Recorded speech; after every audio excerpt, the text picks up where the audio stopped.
오늘도 XRP와 리플사에 관련된 정보를 들고 인사를 드리고 있는 크립토마토입니다. 자, 8월이 시작되면서 새로운 XRP가 락업에서 해제가 됐습니다. 에스크로에서 풀려났다는 것인데요.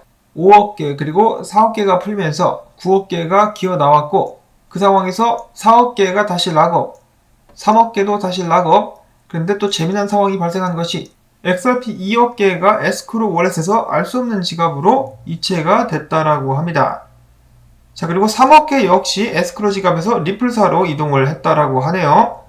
자, 이처럼 리플사가 XRP를 분주하게 움직이고 있기 때문일까?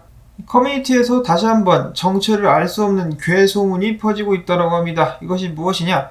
자, 리플사가 바이백을 하고 있죠. 분기마다. 이걸 작년인가 재작년부터 시작을 한 것으로 알고 있는데, 자, 시장에서 바이백을 해오는 것을 보고 몇몇 사람들이 희망 회로를 돌리면서 무슨 말이 나오고 있느냐?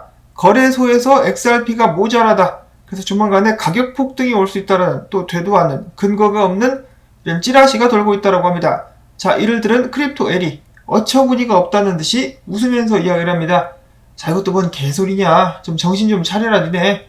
3XRP 웹사이트를 봐라. 수백만 개의 XRP들이 거래소에서 ODL에 활용되기 위해서 흘러 들어가는 것이 보이지 않느냐? 특히 SBI 거래소 같은 경우는 10월달에 ODL을 열심히 활용하고 있는 모습이 눈에 띈다라고 이야기를 하면서 그런 되도 않는 괴소문을 일축하는 한 방을 날렸습니다.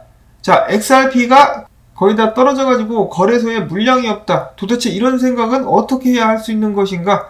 과거에는 XRP가 조만간에 금에 연동이 될 것이다 라고 하면서 좀 말도 안 되는 찌라시를 푸는 무리들이 있었는데, 좋지 않습니다. 굉장히 건전하지 않아요. 자, 물론 저도 솔직히 말씀드려가지고 방송 초기 때 이런 찌라시들의 솔깃솔깃했었던 그런 기억이 있습니다. 굉장히 흑역사라고 볼 수가 있겠는데, 그래도 그때 당시 찌라시 같은 경우는 나름 근거라도 있었습니다. 요즘 찌라시 같은 경우는 근거도 없고 뼈대도 없고, 요즘 찌라시는 이래서 안 돼, 라떼는 말이야 라는 말이 나올 정도로 이 족보도 없는 찌라시들 계속해서 돌면서 사람들을 이제 획가닥하게 만들고 있죠. 여기 속아서는 안 되겠습니다. 그리고 참고로 지금 보시는 웹사이트가 3xrp.dev 이라는 웹사이트인데요. 지금 보시면 XRP가 거래가 되는 그런 모습이죠. 보내지는 XRP들이 지구본상에서 이렇게 움직이고 있는 모습, 좀 멋있어가지고 잠깐 공유를 해봅니다. 자, 잘 퍼지고 있어요. XRP 활용이 잘 되고 있습니다.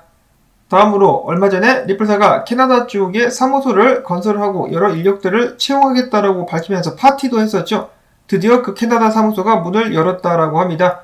올해 말까지 해가지고 50명의 엔지니어들을 채용할 계획이며 앞으로 몇 년 동안 100명에서 200명 정도를 추가로 고용할 것이다 라고 리플사 측에서는 밝혔습니다. 하락장 때 다른 회사들은 이 사람들을 자르고 고용을 줄여 나갔는데 리플사는 정반대입니다. 사업을 확장해 나가면서 사람들을 더욱더 고용하고 있는데, 그만큼 리플사 돈이 많다, 잘 나간다 라고 볼 수가 있겠습니다. XRP도 같이 잘 나가면 정말 좋을 텐데 라는 아쉬움이 오늘도 남고요. 자, 그 다음에는 별 도움이 안 되는 영상이긴 한데 그래도 그냥 지나가면서 한번 보시라고 가지고 와봤습니다. 자, 지금 보시는 이 여성분은 리플사의 매니징 디렉터인 샌디 영씨입니다. 최근에 인터뷰를 진행을 했는데 이 인터뷰 진행자가 굉장히 집요하게 물어봅니다. 자, XRP의 목표가 뭔가? 브릿지 커런시가 되는 것이죠. 자, 그러려면 XRP가 상위 순위권 내에 위치하는 것이 중요하냐? 즉, 이 양반이 물어보고 싶은 것은 뭡니까? XRP 가격이 올라가야 브릿지 커런시로 써야지 활용이 제대로 가능하겠느냐라고 물어보는 것이죠. 샌디 형씨는 절대로 대답하지 않습니다. 계속해서 말을 돌리면서 시총은 리플사에게 중요하지 않다. 리플사에서는 그것보다는 어떤 나라에서든지 브릿지 커런시로 활용되는 것이 중요하다. 그러니까 인터뷰하는 사람 또 물어봅니다. 그러니까 브릿지 커런시로 활용을 하려면은 이 XRP 가격이 높거나 낮거나 상관이 없다라는 것이냐, 아니면은 가격이 일정 수준까지 올라야 더욱더 적극적으로 활용을 할 수 있느냐라고 물어보니까, 자, 샌디 형씨 절대로 대답하지 않습니다.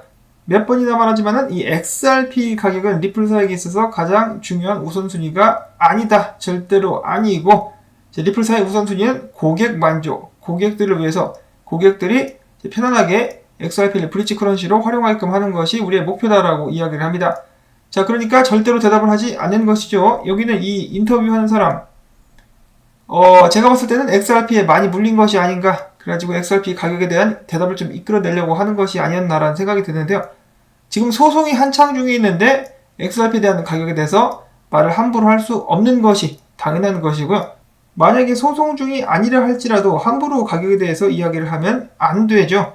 예전에 키타오 회장이 XRP 몇 년도 말까지 $10까지 간다 이런 또 소문이 퍼졌어가지고 어떤 사람은 소문이 아니라고 하는데 제가 알기로는 그것은 소문입니다. 퍼져가지고 키타오 회장한테 전 세계적으로 그냥 욕설이 도배했었던 난무했었던 그런 일이 있었습니다. 자, 근데 여기서 한 가지 제가 XRP 방송을 그래도 좀 몇 년 해왔기 때문에 드릴 수 있는 말씀은 이 소송 훨씬 전에 지금은 ODL이라 불리는 이 XRP이 출시되기도 전에 리플사이 CTO인 데이빗 슈월츠는 이렇게 이야기를 한 바가 있었죠. XRP가 브릿지 커런시로 활용되기 위해서는 가격이 너무 낮아서는 안 된다. 그래서 올라가야 된다라고 하면서 일정 가격 금액을 이야기를 한 바가 있습니다. 또 물어보실 분들이 계실 것 같아가지고 잠깐 기억을 더듬어 보자면은 이제 꽤 오래된 일이라서 잘 기억이 안 나는데 그때 21달러인가 22달러인가 이런 식으로 이야기를 했었던 것 같습니다. 궁금하신 분들은 검색을 좀 해보시면은 나올 거예요. 그 외에도 데이빗 슈월츠가 희망회로를 돌릴 수 있을 만한 이런저런 이야기를 했었는데 자, 이제는 추억이 돼버렸죠. 추억이 되는데 그래도 언젠가는 정말 그런 날이 올 수 있지 않겠느냐라는 그런 희망 가져보도록 하겠습니다. 지금 사업이 잘 되고 있으며 XRP 활용이 열심히 또 되고 있죠. 보내라. 자, 이런 식으로 열심히 보내고 있으며 ODL 사용자가 늘어나고 있기 때문에 먼 미래에 꼭 가능하게 되리라고 기대를 걸어봅니다. 다음으로는 XRP 커뮤니티 멤버 중에 한 명이 또 재미난 보고서를 발견을 했다라고 합니다. 해당 보고서는 페이먼트 어소시에이션에서 이제 나온 그런 보고서라고 하는데 이름 그대로 지불에 관련된 회사들의 연합이라고 볼 수가 있겠습니다. 여기에 디지털 커런시 교육 프로그램이라는 것이 있는데 여기에서는 암호화폐를 분류할 때 비트코인과 변동성이 큰 자산 그리고 XRP와 스테이블코인을 따로 구분을 했다라고 합니다.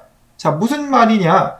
지불 연구하는 사람들이 봤을 때 XRP는 비트코인이랑 다르다. 그러니까 XRP는 거의 통화급으로 취급이 돼야 된다. 브릿지 커런시로서 통화와 같은 성격을 지닌다. 라고 이야기를 한 것 같다라는 것이죠.